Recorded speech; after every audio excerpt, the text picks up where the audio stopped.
Bismillahirrahmanirrahim. Assalamualaikum warahmatullahi wabarakatuh. Alhamdulillahi rabbil alamin.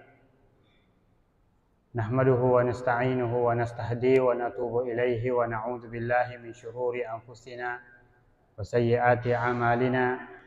May yahdihillahu fala mudilla lahu wa may yudlilhu fala hadiya lahu. Asyhadu an la ilaha illallah wahdahu la syarika lah wa asyhadu anna Muhammadan abduhu wa rasuluhu, amma ba'd. Jamaah salat subuh yang semoga senantiasa dirahmati oleh Allah Subhanahu wa taala. Tidak henti-hentinya kita untuk selalu memuji, memuja dan bersyukur kepada Allah Tabaraka wa taala atas segala limpahan rahmatnya kepada kita semua, terutama pada subuh hari ini. Dengan izin Allah Tabaraka wa ta'ala, inayah, hidayah dari Allah Tabaraka wa ta'ala, kita kembali bisa hadir untuk sama-sama melaksanakan salat subuh secara berjamaah. Mudah-mudahan Allah Tabaraka wa ta'ala mencurahkan rahmatnya, keberkahannya kepada kita semua di awal pagi hari ini. Amin ya rabbal alamin. Salam salawat semoga senantiasa tercurah kepada Nabi kita Muhammad sallallahu alaihi wasallam.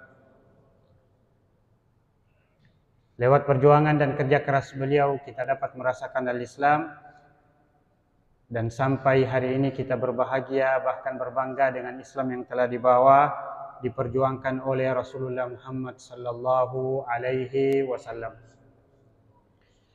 Bapak Ibu yang saya hormati, alhamdulillah pada subuh hari ini kita telah sampai di hari yang ke-9 dari bulan suci Ramadan. Perjalanan yang begitu cepat, Pak. Ya, tidak terasa. Di hari Rabu kemarin, ya, di awal puasa kita menunggu penentuan bulan suci Ramadan, sidang isbat. Ya, menunggunya terasa lama. Ya. Maghrib ya sampai Isya ditunggu. Tapi begitu setelah bulan suci Ramadan masuk, ternyata perjalanan itu begitu cepat. Hari ini kita tidak ya seperti baru 2 hari kemarin kita memulai bulan suci Ramadan, dan ternyata hari ini kita sudah berada di hari ke-9.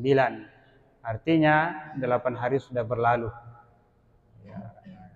Semoga apa yang kita sudah lakukan, ya, berbagai macam amalia Ramadan memberikan keberkahan kepada kita semua.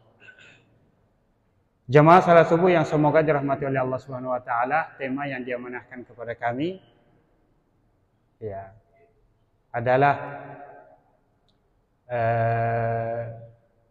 bagaimana menyikapi cobaan dan ujian dalam kehidupan ini, ya, dan apa saja hikmah di balik ujian dan cobaan. Kalau kita berbicara tentang ujian, ya, cobaan, maka yang paling pertama kita harus pahami bahwa ujian dalam kehidupan ini adalah sesuatu yang pasti ada, bahkan seharusnya ada. Ya, tentu dengan hikmah-hikmah yang Allah inginkan dalam setiap ujian yang menimpa seorang muslim. Jadi yang paling pertama harus kita fahami bahwa ujian ini adalah realita kehidupan manusia, bahkan sunnatullah dalam kehidupan seorang muslim, mukmin. Kata Allah Subhanahu wa taala, Tabarakalladzi biyadihil mulku wa huwa ala kulli syai'in qadir. Alladzi khalaqal mauta wal hayata liyabluwakum ayyukum ahsanu amala wa huwal azizul ghafur. Allah yang telah menciptakan hidup mati, liyabluwakum, agar Allah memuji kalian. Ayyukum ahsanu amala, siapa di antara kalian yang paling baik amalnya dalam kehidupan ini. Maka ujian adalah realita kehidupan. Ujian adalah sunnatullah dalam kehidupan ini. Bahkan Allah mempertegas dengan ayat yang dimulai dengan sumpah. Ya. Wala nabluwannakum bisyai'in minal khawfi wal ju'i wa naqsin minal amwali wal anfusi was samarat wa basyiris sabirin. Wala nabluwannakum, sungguh pasti kami akan menguji kalian. Ya. Lam dalam ayat ini adalah lam yang sifatnya ya maknanya sumpah, pasti. Kemudian ketemu dengan nun tasydid di akhir, wala nabluwanna. Jadi dua penekanannya, Pak. Sungguh pasti kami akan menguji kalian dengan berbagai macam ujian dalam kehidupan ini. Itu satu jamaah yang berbahagia, bahwa ujian adalah sunnatullah dalam kehidupan ini. Hal kedua yang penting untuk kita fahami, ya, ketahui bersama, selalu ingat bahwa ujian ya, ternyata tidak selalu dengan apa yang sering kita anggap, ya, sering kita fahami bahwa ujian itu hanya ketika kita ditimpa dengan musibah, kekurangan, kefakiran, ya, ketidakmampuan, penyakit dan seterusnya. Tetapi sebaliknya juga ujian kadang datang kepada seorang muslim dalam berbentuk nikmat. Ya. Maka sehat adalah ujian, sakit adalah ujian. Hidup adalah ujian sebagaimana Allah katakan dalam awal-awal surah Al-Mulk tadi, ya, alladzi khalaqal mauta wal hayata. Dialah yang menciptakan hidup. Hidup ini dengan berbagai macam fasilitasnya. Hidup dengan mewah, hidup dalam kondisi lapang, kaya, hidup dalam keadaan sehat, ya, serba fasilitas dan seterusnya. Dan juga sebaliknya, wal mautah, kematian. Ya. Sebelum kematian yang terbesar berpisahnya roh dengan jasad, ada kematian-kematian kecil, ya, kurang sehat, sakit, miskin, fakir, papa, tidak punya apa-apa, kurang fasilitas, itu juga adalah ujian. Ya. Maka nikmat adalah ujian dan juga sebaliknya, ya, kekurangan adalah ujian. Bapak Ibu yang semoga dirahmati oleh Allah Subhanahu wa taala. Dan banyak ayat jamaah yang berbahagia yang menjelaskan kepada kita semua bahwa kedua hal ini adalah sama-sama ujian dari Allah Subhanahu wa taala.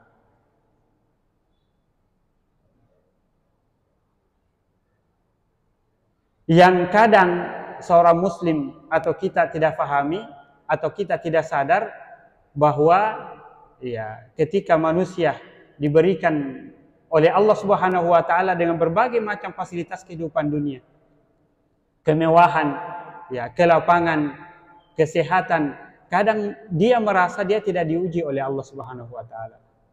Bahkan kadang manusia merasa bahwa dia diangkat, disanjung, dimuliakan oleh Allah Tabaraka wa taala. Apa kata Allah Subhanahu wa taala pada surah Al-Fajr? Fa ammal insanu idza mabtalahu rabbuhu fa akramahu wa na'amahu fa yaqulu rabbi akramani. Adapun manusia, ya, ketika dia diuji oleh Allah Subhanahu wa taala, fa akramahu, dengan cara apa? Dengan cara diangkat, diberikan kehidupan, kemuliaan, ya, berbagai macam kehidupan dunia. Fa akramahu, dia diangkat derajatnya oleh Allah Subhanahu wa taala. Dengan cara bagaimana? Dikasih posisi, dikasih jabatan, dikasih kelayakan hidup. Wa na'amahu, diberikan berbagai macam kenikmatan-kenikmatan dunia. Ternyata sebagian orang mengatakan Rabbi akramani, Tuhanku memuliakanku, Tuhanku mengangkat derajatku. Dia tidak merasa bahwa itu adalah ujian. Dan di situ kadang manusia fatal dalam kehidupannya, lupa, lalai dari Allah Subhanahu wa taala, bahkan bisa menjadi angkuh, sombong, ya. Tapi sebaliknya kata Allah Subhanahu wa taala, wa amma idza mabtalahu faqadara alaihi rizqahu. Tapi sebaliknya ketika Allah menguji dia dengan cara apa? Qadara alaihi rizqahu, dikurangi rezekinya. dibuat kehidupannya miskin, kurang, ya, fakir dia, atau dalam bentuk yang lain, kesehatannya tidak nyaman, ya, sakit dia, selalu sakit-sakit dan seterusnya. Dia tidak seperti orang lain, apa yang dia inginkan dia bisa dan seterusnya. Apa kata dia? Rabbi ahanani, Tuhanku menghinakan, menguji aku. Jadi kalau dia diuji dengan berbagai macam karunia dan nikmat, dia tidak merasa bahwa itu adalah ujian dari Allah Subhanahu wa taala. Justru dia merasa bahwa dia diangkat, dia dipuji, dia dimuliakan oleh Allah Subhanahu wa taala. Padahal ayat ini mengatakan wa ammal insanu idza mabtalahu rabbuhu fa akramahu. Ketika dia diuji dengan dimuliakan, diberikan nikmat kepadanya. Kedua-duanya menggunakan kata ibtala, diuji. Jadi kenikmatan adalah ujian, kekurangan, kefakiran adalah ujian. Maka dua hal ini jemaah yang berbahagia penting untuk kita selalu ingat. Pertama tadi, ujian adalah realita kehidupan, sunnatullah dalam kehidupan ini. Yang kedua adalah ujian datang dengan dua sisi dalam kehidupan kita. Ya. Kenikmatan dan keburukan. Ya. Maka kita dengarkan ayat tadi jamaah yang berbahagia pada surah Al-Insan, ya. Imma syakiran wa imma kafura. Manusia diberikan kehidupan dalam kehidupan ini, ya, dilahirkan dia dalam keadaan dia tidak tahu dan dia tidak mengerti sesuatu, lalu kemudian diberikan fasilitas kehidupan dunia, diberikan pendengaran, diberikan penglihatan, diberikan hati. Karena dia diuji oleh Allah Subhanahu wa taala, Allah ingin tahu imma syakiran wa imma kafura. Apakah dia bersyukur dengan berbagai macam kenikmatan yang Allah berikan kepadanya, atau justru sebaliknya kafura, dia kufur, dia ingkar, dia lupa kepada Allah Subhanahu wa taala. Lalu kemudian jamaah subuh yang semoga dirahmati oleh Allah Subhanahu wa taala. Ketika orang bercerita ya tentang hikmah-hikmah di balik segala macam ujian, ya, tentu banyak hikmahnya jemaah yang berbahagia. Kita coba angkat beberapa hikmah saja. Semoga memberikan keberkahan di subuh hari ini. Ya. Yang pertama jemaah yang berbahagia, kalau kita lihat kata fitnah, ya, ujian itu dalam bahasa Al-Quran, ya, kadang disebutkan dengan kalimat ibtilaun atau fitnah. Ya. Kata ibtila kita baca tadi pada surah Al-Fajr, ibtalahu rabbuhu, diuji oleh Tuhannya dengan kenikmatan. Ibtalahu rabbuhu, diuji oleh Tuhannya dengan kekafiran, kefakiran. Tapi ada juga kalimat yang digunakan oleh Al-Quran dengan kalimat fitnah. Innama amwalukum wa auladukum fitnah. Sesungguhnya anak-anak keturunan kalian dan harta-harta yang kalian miliki adalah fitnah, ujian. Nah, dalam bahasa Arab kata fitnah, fatana. Fitnah ini berasal dari kata fatana. Fatana itu dalam ya pengertian bahasanya, kalau sebuah emas mau ditahu kemurniannya bahwa dia adalah betul-betul murni emas, atau ada hal lain yang menempel pada dia, ada campuran logamnya, besinya ataupun yang lain, maka cara untuk mengetahui itu adalah dibakar. Dibakar dalam api yang sangat panas, ya. Dari situ diketahuilah kemudian ya emasnya sesungguhnya, yang campuran-campurannya hilang, berguguran, yang tinggal kemudian adalah emasnya yang asli. Ya. Begitu kira-kira gambaran fitnah, cobaan. Maka cobaan itu dari Allah Subhanahu wa taala itu adalah dalam rangka untuk mengetahui kemurnian seorang muslim. Apa dia betul-betul orang-orang yang beriman sesungguhnya, atau hanya sekedar dalam omongan, dalam ucapan, tapi sesungguhnya dia tidak betul-betul sabar beriman di sisi Allah Subhanahu wa taala. Maka hikmah ujian sesungguhnya Allah memberikan kita berbagai macam ujian dalam kehidupan ini agar Allah tahu, agar terbukti dalam kehidupan kita, agar kita sadar betul bahwa ya kita beriman, kita betul-betul beriman kepada Allah Subhanahu wa taala atau tidak. Apa kata Allah Subhanahu wa taala? Am hasibtum an tadkhulul jannata walamma ya'tikum mathalul ladzina khalau min qablikum massathumul ba'sa wad-dharra wa zulzilu, dan seterusnya. Kata Allah, apa kalian menyangka bahwa kalian akan masuk surga dengan begitu mudahnya, dengan begitu gampangnya, dengan berbagai macam amal ibadah yang kalian akan lakukan? Ya, kadang kita merasa bahwa insya Allah dengan tarwih saja, dengan zakat fitrah saya, dengan puasa, dengan amal-amal yang lain, kita merasa bahwa ini sudah cukup. Kita merasa bahwa kita sudah punya lisensi berhak memasuki surga Allah Subhanahu wa taala, sehingga Allah mempertanyakan kembali kepada kita, apa kalian menyangka mengira bahwa kalian akan memasuki surga, masuk surga dengan begitu mudahnya, ya? Walamma ya'tikum mathalul ladzina khalau minkum. Padahal belum datang kepada kalian ujian-ujian kehidupan seperti ujian yang pernah menimpa umat-umat sebelum kalian, berupa kemiskinan, kekurangan. Dan ternyata banyak jamaah yang berbahagia, ya. Kadang kita, ya, hebat ketika datang ujian itu dalam bentuk kekurangan, bentuk kefakiran, kemiskinan. Tetapi begitu diberikan ujian oleh Allah Subhanahu wa taala dengan hal yang sebaliknya, ya, kelapangan rezeki dan seterusnya, kadang manusia lupa dan kadang manusia tidak lulus. Ya, sehingga Rasulullah sallallahu alaihi wasallam dalam salah satu riwayat beliau bersabda, saya tidak mengkhawatirkan pada umatku ketika mereka ditimpa sebuah, ya, kemiskinan, kekurangan, ya, ditimpa kepapaan, ya, penyakit, ya, sakit, kekurangan, kemiskinan. Tapi yang saya khawatirkan dari umatku ketika semua pintu-pintu kehidupan dunia ini telah dibukakan untuknya. Kemudahan-kemudahan fasilitas kehidupan dunia telah terbuka lebar di hadapannya. Itu yang Rasulullah sallallahu alaihi wasallam khawatirkan, dan itu kita rasa dalam kehidupan kita zaman berbahagia. Kadang-kadang orang ketika dia belum punya, dia tidak memiliki banyak hal, ya, kadang masih menumpang untuk tidur. Orang kadang di masjid tidur, setiap saat datang berjamaah, setiap saat datang berzikir, bersalawat, memuji Allah. Ya, apalagi kalau ada kemauannya, ingin ini, ingin ini, ingin ini, maka engkau akan melihat manusia, kata Allah, tunduk dia, ya, khusyuk dia, tidak ada waktunya yang lepas, berdiri, duduk, berbaring, bermunajat, meminta, berdoa kepada Allah Subhanahu wa taala.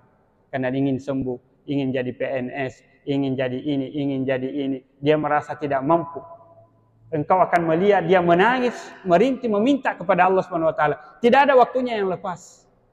Tapi begitu ketika Allah berikan karunia, Allah angkat penyakitnya, Allah berikan apa yang dia punya, Allah buka pintu-pintu kemudahan kehidupan dunia, lupa kepada Allah Subhanahu wa taala. Yang tadinya bermalam di masjid, ya, lewat ke masjid. Yang tadinya dia berjalan ke masjid karena ada motor, ada kendaraan, dia tidak singgah lagi di masjid, jauh dia mencari tempat yang aman, yang nyaman. Maka di sini Rasulullah ingatkan kepada kita, ya, Allah dengan berbagai macam ayatnya. Apa kata Allah Subhanahu wa taala? Lihatlah gambarannya ketika Allah mengatakan, kalau manusia berada pada satu kehidupan yang mengkhawatirkan, yang menakutkan, dia berjalan di atas lautan yang luas, ya, lalu kemudian diterpa oleh ombak yang begitu kencang, yang begitu dahsyat, yang begitu hebat, datang hujan, datang ombak, datang angin, maka kata Allah, engkau akan melihat mereka bersujud, merintih, menangis, meminta kepadaku, ya Allah selamatkan kami, ya Allah mudahkan kami, ya Allah, ya, sampaikan kami ke darat. Bahkan kadang manusia bernazar, ya Allah kalau saya selamat, saya akan bersyukur, saya akan mengundang, saya akan potong ini, saya akan ini, saya akan ini. Tapi kata Allah, falamma kashafna anhu durrahu marra ka'allam yad'una ila durrim massa.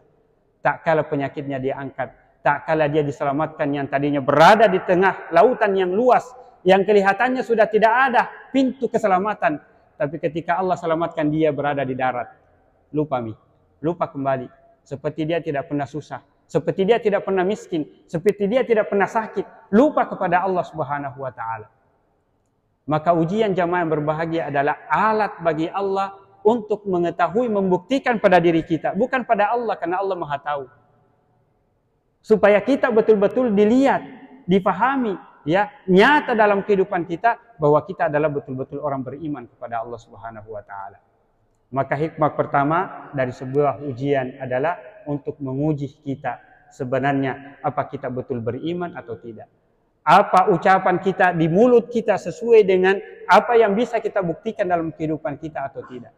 Apa kita bersyukur dengan berbagai macam karunia kehidupan dunia yang Allah berikan kepada kita semuanya, atau justru kita kufur, kita ingkar, kita sombong, kita takabur dan merasa bahwa apa yang kita punya karena saya mampu, saya kuat, saya hebat, ya, dan seterusnya, seperti yang pernah dialami oleh Qarun. Ya. Qarun ketika diberikan kelapangan rezeki yang begitu luas, yang begitu hebat, diingatkan oleh Musa alaihissalam, diingatkan oleh orang-orang yang ada di sekitarnya bahwa ini adalah ujian dari Allah Subhanahu wa taala. Justru dia mengatakan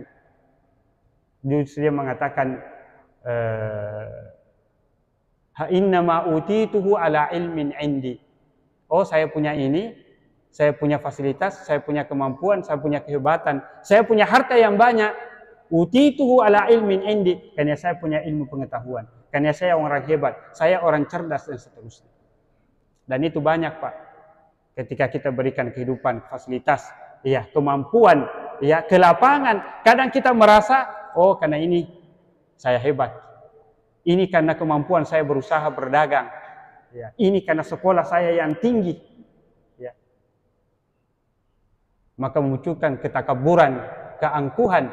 Maka Allah uji dia, ya, agar kelihatan apa dia bersyukur, dia merasa bahwa itu ada dari Allah Subhanahu wa taala. Atau sebaliknya diuji dengan kefakiran, kemiskinan, agar dia bersabar, ya, dengan ketentuan-ketentuan Allah Subhanahu wa taala.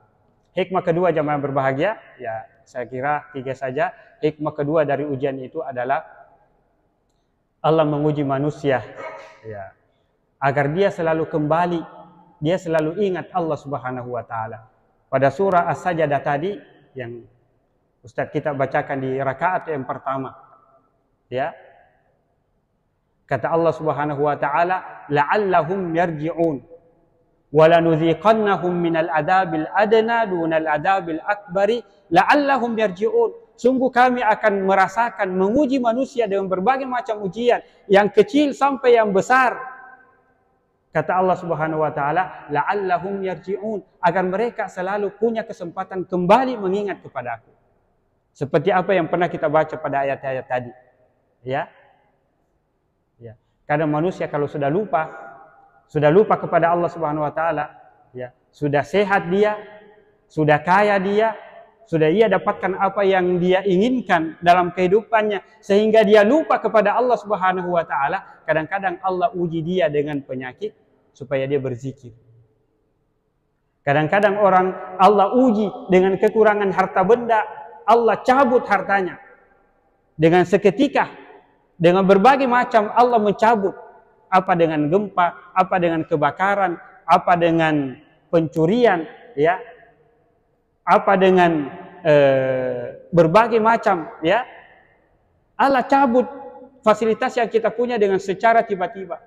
Terjadi gempa, Pak, di Aceh misalnya dulu tahun 2004. Orang yang tadinya punya ini 1 menit, 10 menit selesai, habis, hilang semuanya.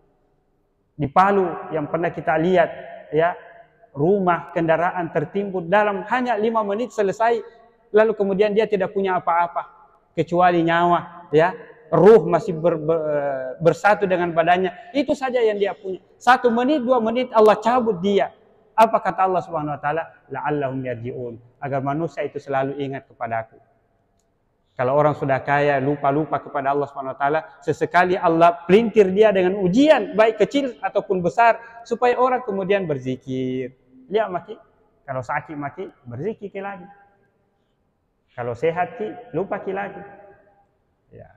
Kalau miskin ki, datang lagi di masjid, ya, beritikaf, bermalam, ya, berjamaah bersama. Tapi begitu kita punya, naik mobil, lewat lagi dari masjid, ya, menjauh lagi dari masjid, ya.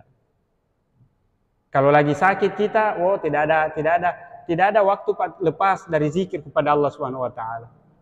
Tidak pernah putus itu mulut kita berzikir, meminta, berdoa, bermunajat kepada Allah Subhanahu wa taala. Kalau kita tidak bisa baca, panggil orang lain, bacakan ayat-ayat, perdengarkan ayat-ayat, bacakan ayat-ayat kursi dan seterusnya, ya, Yasin dan seterusnya. Tapi kadang begitu kita sehat kembali, lupa lagi. Maka Allah selalu uji itu orang, ya, supaya dia selalu yarji'un, kembali mengingat kepada Allah Subhanahu wa taala. Ya. Lihat Pak, kalau orang misalnya ada motor kita bawa, tiba-tiba motor kita mogok atau mobil kita mogok, baca-bacanya itu tidak putus. Ya. Kalau dia starter pertama dia tidak baca basmalah. Tidak menyala motornya, mobilnya. Dia beristighfar, bismillah. Starter lagi, belum menyala. Bismillah lagi, di starter lagi, belum menyala, ya, sampai 5 kali, 3 kali, tidak pernah putus itu bismillah, bismillah, berzikir, ya Allah semoga menyala, ya Allah semoga menyala. Tapi coba kalau tidak ada ujian-ujian seperti itu, lupa Pak. Begitu starter jalan, tanpa basmalah, kalam wala salam, tanpa basmalah, tanpa ini. Tapi kadang Allah ya mau melihat orang ini, ya, apa kita berzikir, apa kita ingat, dikasihlah sedikit-sedikit ujian. Kata Allah, kecil sampai besar, la'allahum yarji'un, la'allahum yatadarra'un. Semoga dengan ujian itu dia kembali mengingat kepada Allah. Semoga dengan ujian itu dia kembali takut, khusyuk kepada Allah Subhanahu wa taala. Dan yang terakhir jemaah yang berbahagia, ujian ternyata dari Allah Subhanahu wa taala, ya, apatah lagi dalam bentuk musibah-musibah. Kan ujian tadi ada 2. Ada dengan kelapangan karunia nikmat, ada dengan kekurangan, ya, bencana-bencana, ya. Dan kata Allah Subhanahu wa taala bahwa dengan ujian itu, ya, Allah ingin mengangkat derajat seorang muslim. Bahkan Allah ingin menghapuskan kesalahan-kesalahan muslim. Ya, dalam sebuah hadis, ya, bahwa sesungguhnya jika Allah mencintai satu kaum, seseorang, maka akan diberikan ujian kepadanya supaya dia semakin dekat kepada Allah Subhanahu wa taala dan dia semakin diangkat derajatnya oleh Allah Subhanahu wa taala, dengan catatan tadi ketika dia bersabar dalam ujian yang Allah berikan kepadanya. Ayat yang paling terakhir yang kita baca pada subuh hari ini, walanabluwannakum bisyai'in minal khaufi wal ju'i wa naqsin minal amwal wal anfusi was samarat wa basyiris sabirin. Allah akan menguji kalian berbagai macam, ya, kemiskinan, kepapaan, kekurangan, harta benda, penyakit, kematian. Tapi kata Allah, wa basyiris sabirin, berikan berita gembira bagi orang-orang yang bersabar di antara mereka yang mendapatkan ujian dari Allah Subhanahu wa taala. Apa berita gembiranya? Ulaika alaihim salawatun mir rabbihim. Bagi mereka doa-doa, keberkahan-keberkahan, ya, keselamatan-keselamatan dari Allah Subhanahu wa taala. Ulaika alaihim salawatun mir rabbihim wa rahmah, dan dia akan mendapatkan ampunan, ya, rahmat, kasih sayang dari Allah Subhanahu wa taala. Wa ulaika humul muhtadun, dan mereka adalah orang-orang yang akan mendapatkan petunjuk dari Allah Subhanahu wa taala. Jamaah subuh yang semoga dirahmati oleh Allah Subhanahu wa taala, kesimpulan kultum subuh, ya, lebih dari kultum pada subuh hari ini, mudah-mudahan memberikan keberkahan. Mari kita selalu sadar bahwa fitnah, ujian adalah sunnatullah dalam kehidupan kita. Ketika kita hidup pasti ada ujian, dan 2 ujian itu jamaah yang berbahagia, apakah kelapangan, ya, kemewahan, kenikmatan, ataupun sebaliknya kekurangan, ya, kefakiran dan seterusnya. Poin yang kedua jamaah yang berbahagia, bahwa seorang muslim, ya, hanya 2 hal yang mereka butuhkan untuk menghadapi ujian ini. Yang pertama adalah bersyukur ketika diberikan kenikmatan, yang kedua adalah bersabar ketika diberikan ujian, cobaan yang berupa kekurangan. Maka Rasulullah mengatakan, ajaban li amril mu'mini inna amrahu kullahu lahu khair. Menakjubkan keadaan setiap muslim, ya, dan semua keadaannya itu baik baginya. Dan itu tidak terjadi kecuali bagi seorang muslim yang benar-benar beriman kepada Allah Subhanahu wa taala.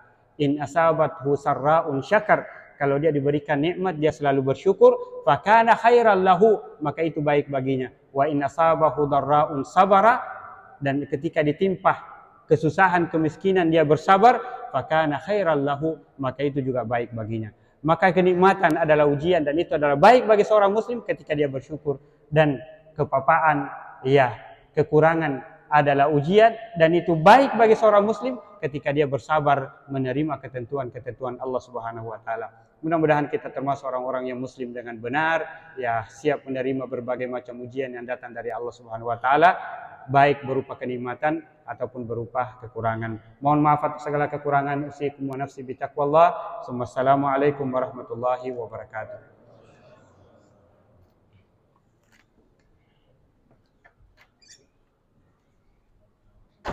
Siap, suaranya.